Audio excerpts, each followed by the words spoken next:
Wow, my arm is a So lot the same longer than types of hers. issues that were argued in the Talmud are now argued in the commentators. So Rashi will take one stand. My forearm was probably about authors of the Tosfos, many of whom were family half an inch longer than hers. took a different stand. And in later opinions, the debate will be analyzed and reanalyzed and reanalyzed. And to the extent that the commentary also becomes an integral part of the Talmud itself. And later, you have this, I hate this damn bar. yearning to codify and to try to tie the loose ends. And there were various attempts. Maimonides, the Rambam, was probably one of the earliest. And he said, I'm going to decide on all the unresolved issues and write a code of law which gives definitive answers based on the Talmud. And we would think that's great. That cuts out all the work. We don't have to listen to the argumentation and the debate. We have the final answer. And yet, in the Rambam's time, this was considered terribly controversial.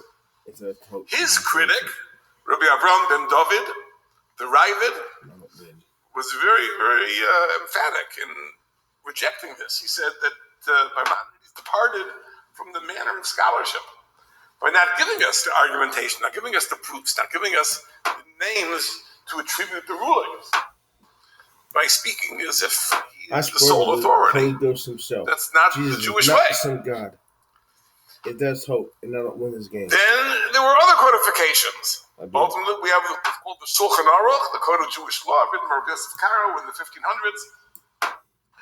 And we consider this the final codification of Jewish law, but of course, it has its own body of commentary, to the extent that if you open a volume of Shulchan Aruch, it looks like a volume of Talmud, just different commentators.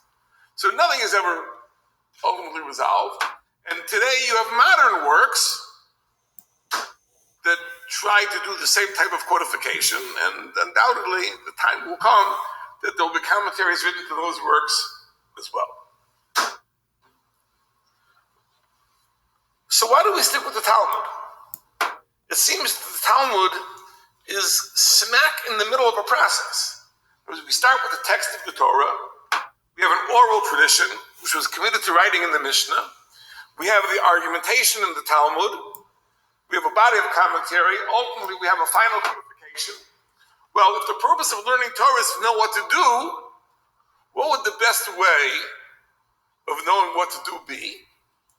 Refer to the latest codification, and that'll give you a final ruling. Why would we want to go back to the middle of the process and look at the Talmud? I think the answer is this. Very simple answer. Let's say you want to understand a building. A building. Let's say this building. So you come as a visitor to this building, you look around, you look at the pillars, you look at the windows, the light fixtures, the doors. He's bringing out that whore. The furniture. You have an appreciation of the building. You think you understand why things are the way they are, why it was built this way, why it was furnished this way, why it was decorated this way. But compare your understanding of the building to a person who was involved in the process from the beginning. The architect who drew the plans, who consulted with the building committee and the membership to make the fundamental decisions as to how the building should be built, what it should feature, who followed it through the process of construction, all the obstacles, dealing with City Hall, getting zoning, getting permits, the person who watched the building evolve and develop, what broke down, what had to be repaired, the various renovations that took place over the years. If there'd be one person who would have overseen and been engaged in that process from beginning to end, his understanding of the building would be infinitely greater than the understanding of the person who looks at the building in its current form and thinks he understands what's going on. He says that is the attraction of Talmud. For a person who wants to know the Jewish law, which really means means wanting to know what God wants in a given situation. It says, the process is everything. It's not the final answer. It's not the final answer.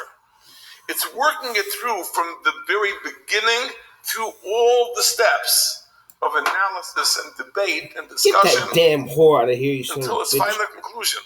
The Talmud itself, the Gemara itself, is an indispensable step. You cannot really understand if you skip that intermediate step. And that's the attraction of Talmud.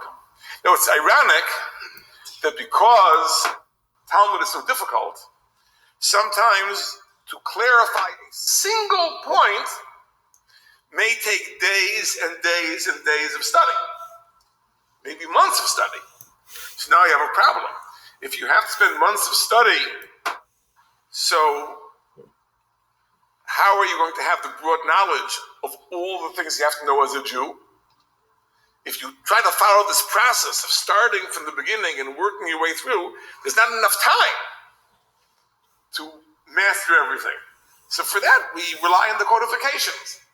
For that, you'll open a Shulchan Aruch to find out what you have to do. But to the real scholar, whenever he opens a Shulchan Aruch without the background, he feels like he's reading the Cliff Notes. He's cheating. He's really cheating. Sometimes you have to cheat. Sometimes, if there's something you need to have read, so the Cliff Notes is the best way to do it. If time is of the essence and you're having a final and you haven't read the book, then you do what's second best. So likewise, the Jew needs to know what to do. So he'll take out a Shulchan Aruch with its commentators and he'll find the answer. Maybe nowadays he can look it up on the internet and sure enough, he'll do the right thing. But it's always with a sense of having cut corners. That's not the way we're meant to do it. We're really meant to do it is to go through that process of painstaking analysis and debate and discussion and argumentation. And it's an interesting thing that when you go into a place where Talmud is studied, it is not the public library. You go into a library and everyone... They tell a story of a person that went to a librarian and said, "Can I have a donut?" And the librarian said, "Shh, this is a library." And the person said, "Shh, can I have a donut?" Now, a public library is where you study in silence. It's quiet, serene, because you study in isolation. Go into a yeshiva, into a beis medrash where Talmud is studied as it should be studied. It's like trying to study on the floor of the New York Stock Exchange. People are screaming at each other, and they're arguing. And by the way, I'll mention something else interesting, that once upon a time, when people were more passionate about their study, they would call each other names too. If one person advanced a theory that wasn't rigorous, his colleague, his partner would say, "Du bist a Pferd." In Yiddish, "You're a horse." That was considered a big insult. "Bist a Pferd." One would say, "Du bist a Poyer." You're a peasant. They call each other names. Now, it's an amazing thing. My father-in-law, of blessed memory, he passed away. He was very, very old. He was in his 90s. And he studied Talmud to his last days. And he had a study partner who was also a very old man. But they were students in the great yeshivas of Europe. So when they would study together, and they'd get heated in their argument, they'd call each other names. Now, my wife is one of 4 daughters, 4 girls in the family. So the girls are very, very proper and refined. And when her father and his partner would call each other names, they'd become very terribly upset about that. And my father-in-law would tell her, "This is how we learned in yeshiva." Says it made a difference. We were passionate. We were engaged. Sometimes it meant you have to call someone a name. Call them a name. You got to set them straight. Can't let them get away with shallow ideas. That's what the Talmud is all about. And that's why people are engaged in it. That's what people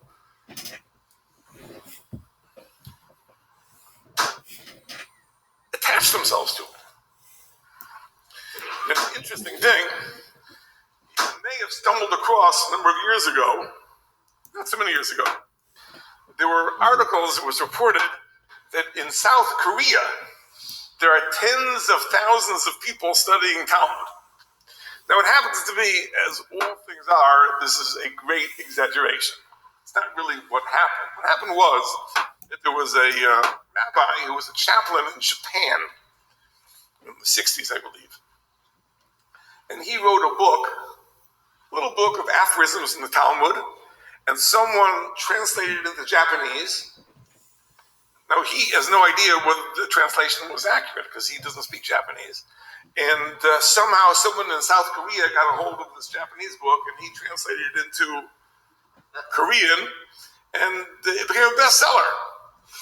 So they're not really studying the Talmud. They're studying this translation of a Japanese book about Talmud. But it became a bestseller. Thousands of people bought the book. There are other books. And Talmud is a big thing. But what is true is that South Korea is a country similar to Japan, where education is very, very, very Man, I beat his ass like a hot knife through they have butter. these academies where Not young kids hot are butter, middle. like a hot knife through butter. very competitive, big exams necessary to get into the finest universities.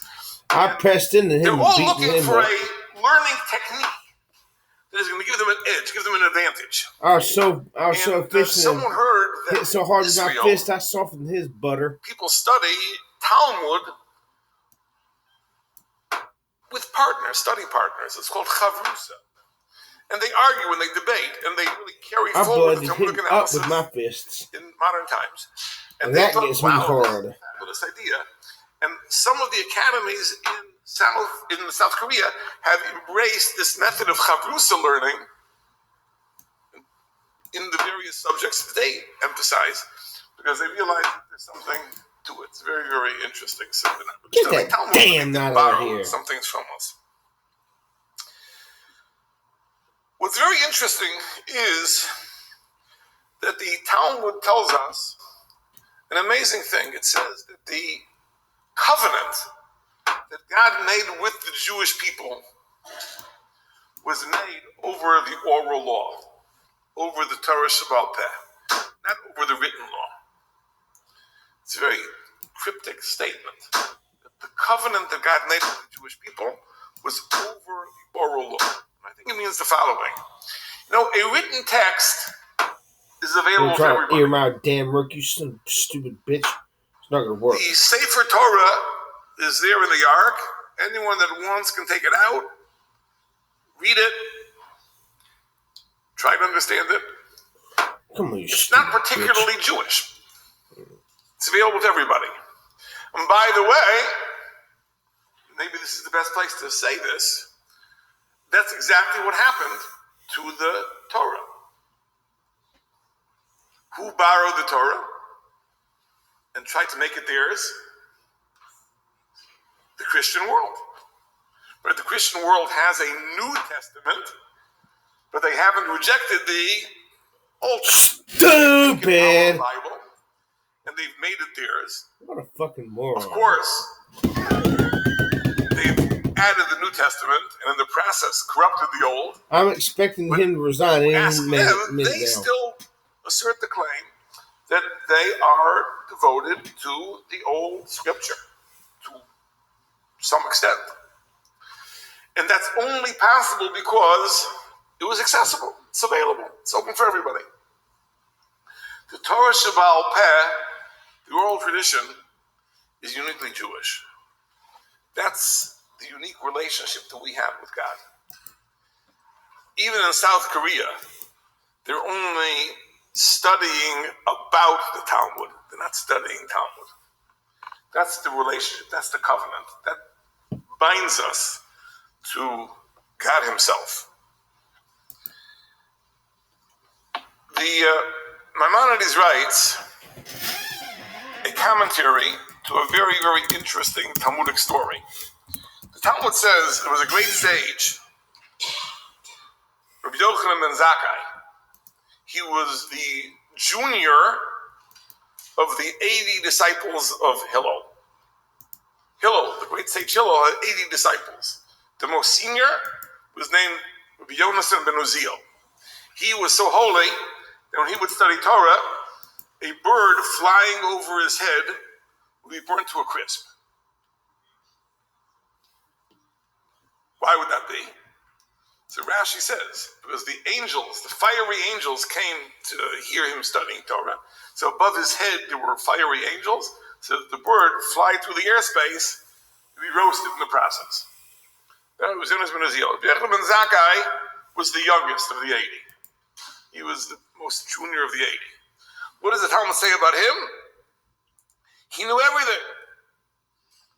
Scripture and Mishnah and Talmud. He knew interpretations of the Torah, calculating the calendar, numerology, conversations of angels, conversations of trees. He knew everything. He didn't ignore a davar gadol or a davar katan. Not a great thing and not a small thing. So the Gemara says, what does it mean, not a great thing and not a small thing? So it says, not a great thing was Maisa Merkava, the mystical tradition of the chariot of God. He didn't overlook that. He covered that. What was the small thing? The small thing is Havayas to Rava Vavaya. The inquiry of Havaya and Rava, what we call Talmud. That was a small thing. Now, a lot of people think this. You speak to a person about studying Torah, the person says, what? I'm going to study Talmud? What does Talmud talk about? Talmud talks about if a bull gores an ox or a cow, what is his liability? Well, that's important if you live in an agrarian society and bulls do gore cows. You need to know what the liability is, but I mean, these aren't sublime religious ideas. But if we would study the mystical tradition, if we would study the divine chariot, theological, philosophical speculation, that would bring us closer to God, wouldn't it? So that's davar gadol. That's something which is very, very big. And davar katan, something small, are the types of issues that Talmud deals with. So the Rambam writes that interpretation may be correct, but nevertheless, Talmud should not be dismissed. And he gives several reasons. Number one, because you need to know Talmud to know what to do, as we already discussed. But secondly, he says, Talmud is miyashev daito shel adam. It settles a person's mind.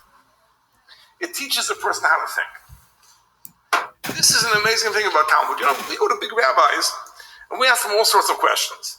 We ask them questions about business, questions about public policy, all sorts of questions. You have to wonder sometimes, what qualifies them to answer these questions? I mean, they've studied Talmud, so they are experts on points of Jewish law, but if we ask them a business question, advice, what should I buy and sell in my store, or a political decision, what qualifies them to answer this?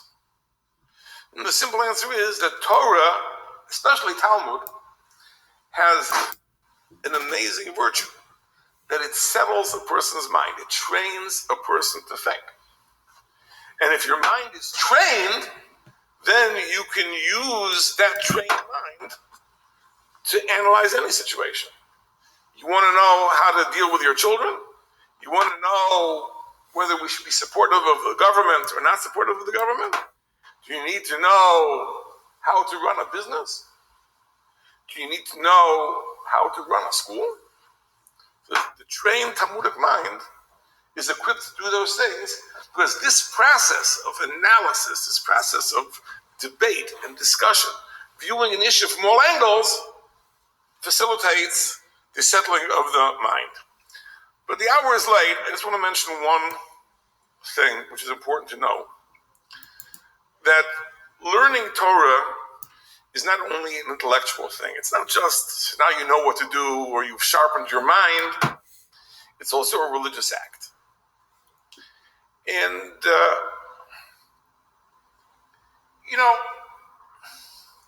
imagine two people have a relationship. And you want to know, are they close? Are they really close or not, these two people? Young man, young woman, maybe they're contemplating marriage. Are they really close? Do they really get it? Like, one of the tests would be, do they see things the same way, or do they see things differently? When their thought processes begin to align, when this young man begins to think like the young woman, when the young woman begins to think like the young man, so you know that they're beginning to converge, they're beginning to get closer. Now, by the way, this has a drawback too, because sometimes it's very good that the two people in a relationship should see things differently, because you can avoid a lot of difficulty. But I think the point is something which we all understand, that when you begin to share values and you begin to think alike and see things the same way and have a common attitude, that is a sign of closeness. It says we want to bond with God. We want to be close to God. Part of that means to begin to think like God. We want to think like God thinks. And that's not so easy. The verse says, Ki lo machshavosai machshavosechem. My thoughts aren't like your thoughts. The thoughts of God are inscrutable. We can't understand how God is thinking. In fact, the author of the Tanya says an amazing thing. He says, really, what is Torah? Torah is the wisdom of God. It's the wisdom of God, the knowledge of God. Really, we should not be able to understand it at all. A human being should understand God's thinking. But what God did was, because he wanted to establish a relationship with us, he stepped down the current. You know, you have high-tension wires, 50,000 volts, carrying electricity across the province. But the voltage is too high. You can't plug your lamp into a 50,000 volt electric line. So there's a transformer. The transformer steps the current down from 50,000 volts to 5,000 volts, down to 1,000 volts, and down to 200, finally to 110. That's the current that you access in your electrical socket, and into that you can plug in your lamp. This process of stepping down facilitates, enables us to utilize that electricity, which is being transmitted at a much higher voltage. In a sense, it's the same thing. Since God's wisdom is unfathomable, but God wanted us to have a connection. He wanted that we should think like him. So what he did was he stepped down the current. He reduced it. He simplified it. Instead of being abstract, philosophical, or theological concepts, he made it concrete. We deal with real-life issues. And by the way, when I say real-life issues, I'll give an example from the Talmud that will illustrate the point. Imagine, says the Talmud, the following scenario. You have two people walking in the street. One of them is carrying a beam, a wooden beam. The other is carrying a barrel of wine. And let's say the person with the barrel is in front. So the beam runs into the barrel, smashes the barrel. Who's liable? Well, let's analyze the case. Says the Talmud, if the person carrying the barrel stopped short, he's at fault. Didn't give the person with the beam enough time to stop. If, on the other hand, the person with the beam sped up and ran into the barrel, then the person carrying the beam is liable. Very logical, and you can figure out yourself in reversing it. Let's say the beam is in front and the barrel is in back, then the opposite rules apply. So anybody reading this text would say, okay, what's the relevance here? I never saw anybody carrying a beam down the street and never saw a person carrying a barrel down the street. What's the issue? But if you think about it for about 5 seconds, you realize that this is the law that should pertain to a rear-end collision. When one car runs into another car on the road, this is the same issue. Right? If the car in front made a sudden stop, then he's at fault. If the car in back sped up, then he's at fault. So nowadays, for various reasons, there's a default assumption that the person in back is always liable. But you think about it for a second, you realize it's not really the case. It's not really the case. It should really depend on this analysis. So the Talmud is speaking about the law of rear-end collisions, before the car was invented, because it's all the same principle. So God could have given his wisdom as something abstract, something philosophical, something arcane, but he reduced it, stepped the current down, dressed it in concrete terms to make it accessible to us, so that we have the opportunity to think like God thinks, come close to him, and become attached to him.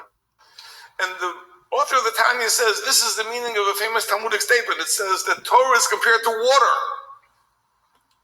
It's just like water goes from a high place to a low place, so Torah goes from a high place to a low place. Now, normally we understand it this way, that to be a student of Torah, you have to be humble. Question: what if someone is following too close behind the car, and the car in front of them has to stop to keep from hitting a person? The author of the Tanya understands it this way, and the person behind them wrecks the car. Who's at fault then? It starts in God's mind, and it flows downward. The guy in front had it becomes was damned if he did, damned if he didn't. If he didn't stop, he killed the person. To the extent if he did stop, we can understand it. But when we he do it, wrecked the person behind his car. So answer me that question. To God. And that's why we study. Damn it. We don't only study to know what to do, and we don't only study to sharpen our minds. We study because this is the way in which we become attached to God himself. And to study with passion, with rigor, that it isn't simply, okay, that's what he says, but that it should make a difference. That means really engaging with the subject matter, that you argue, that you debate, that you have to defend a position that you take. That's what Talmud is all about. It matters. It makes a big difference. On the sheet, there's a lot of material that we didn't cover. But if you're interested, you can pursue it. But I would say that I have a better idea. Rather than even reading these source materials, take a volume of Talmud out. And today we have resources for this, which are unbelievable. That fucking pisses me off. There are translations of the entire Talmud that can guide a person step by step. Now, it doesn't have that flavor of Talmud if it's pre-digested for you, but it's a good place to start. And open a page and get a taste of it. It matters. It makes a Donkey Kong the night in your rook. One thing will lead to the next. And maybe someday you'll find yourself in the basement calling your partner a horse. Put it that way. And when that happens, then you think, oh, that's a terrible thing. Stupid. You've devolved. And now you're attacking your study partner. And it's not true. So when you reach that point that your study of Torah makes a difference to you, it's not simply something you read, but it's something. Well, let's get rid of one of these bitches. That's a sign of tremendous success and tremendous accomplishment. So thank you very much for allowing me to share some ideas with you today. And hopefully this should be a great new year, 2020, for increased Torah study. Chazak v'yamatz, be strong and courageous. And hopefully the Ribono Shel Olam God will guide your studies in productive ways. Thank you for listening. That's just the way it is. You're not going to get out of it. Do that damn bitch shit. If you don't hurry up and move, I will push you for stalling.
שבה רוב האנושות האמינה בקיומם של אלילים רבים ושונים, אלוהי ישראל קבע, אנוכי אדוני אלוהיך אשר הוצאתיך מארץ מצרים. יעקב הציע לרבי ישמעאל לרפא את בן אחותו בשם ישוע, אך הרבי, שאומנם הכיר ביכולתו לרפא אנשים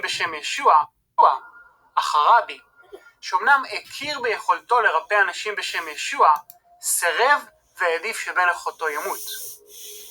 גם הרבנים בימינו לא מנסים להכחיש את הכוחות העל-טבעיים שהיו לישוע, אלא שמנסים לערער את הסמכות בה עשה ישוע את הניסים, בהתבסס על אותה אגדה. ראו לדוגמה את דבריו של הרב דניאל הסור. ישוע אכן היה נביא שקר גמור, וכי פעל באמצעות כוחות כישוף בלבד. הוא בעצמו התגלמות השטניות. לכו והגידו ליוחנן את אשר ראיתם ושמעתם. עיוורים רואים, פסחים מהלכים, מצורעים מטוהרים, חרשים שומעים, מתים קמים ועניים מתבשרים. הניסים שישוע ותלמידיו חוללו לעיני כל, העידו על מגוון רחב של סמכויות שהיו בידיו של ישוע.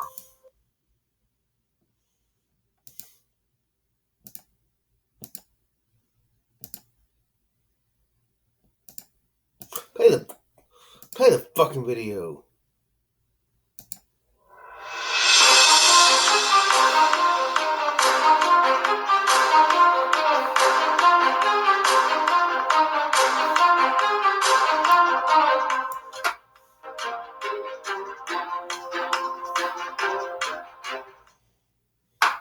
There's been over the past century a tremendous interest throughout the world in trying to uncover the historical Jesus.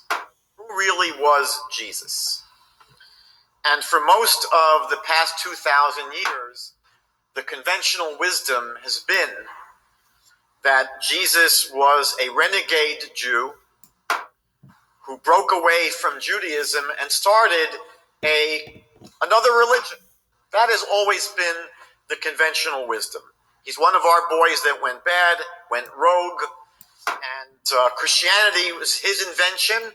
He was the founder of Christianity. Get his fucking piece of... And that was really the genesis of the break. That was the genesis of the break of the great divide between Judaism and Christianity.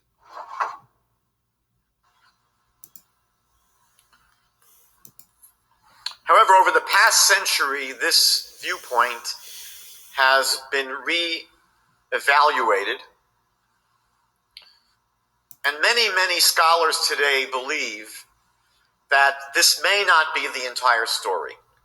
The story may be much more complex than I just described. It seems that there are many reasons to at least entertain the possibility that Jesus was a Torah-observant Jew, and that his circle that developed around him were traditional Jews who never broke from Judaism. Now, why might we say that? This can be a lecture in itself, but I'll just share a number of points. We see, first of all, in the Christian scriptures themselves, a lot of conflicting or seemingly conflicting information. There does seem to be enough there to lead someone to believe that maybe Jesus did totally rebel against the Judaism of his time. On the other hand, we find statements like this. In the book of Matthew chapter 5, Jesus says, "Think not that I've come to do away with the law, with the Torah, or the prophets. I've not come to destroy, but to fulfill. For I say to you, till heaven and earth pass away, not one iota of the Torah will pass away till all be fulfilled. Whoever, therefore, shall break one of the least of the commandments and teach men to do so, he will be called least in the kingdom of heaven. But whoever shall do them, meaning do the commandments, and teach them, he will be called great in the kingdom of heaven." Now, if indeed the Christian scriptures are a breakaway movement from Judaism, they'd have no reason for inserting this kind of speech into the mouth of Jesus, Scholars generally take the view that anything that goes against the trend, anything that seems to be out of what you would expect, is probably most likely historically accurate, historically reliable. In Matthew chapter 19, a young man comes to Jesus and says, "Good master, what thing shall I do that I may have eternal life? What must I do to have eternal life?" And Jesus says to him, "Why do you call me good? There is none good but one, and that is God. And if you want to enter into life, keep the mitzvot, keep the commandments." We see that throughout the rest of the Gospels and into the book of Acts, the followers of Jesus continue to observe the Torah, they observe the Sabbath. We see that after his death, they continue going to the temple in Jerusalem and participating in the temple rituals. We know that James, the brother of Jesus, was a very Torah-observant Jew who led the movement for 30 years after Jesus was crucified. There's a letter of James that appears, an epistle of James that appears in the Christian scriptures called, of all things, the Epistle of James, which actually has a very, very strong emphasis on the importance of following the Torah. In the book of Acts, which is basically the story of the Jesus movement in the years following his death, the first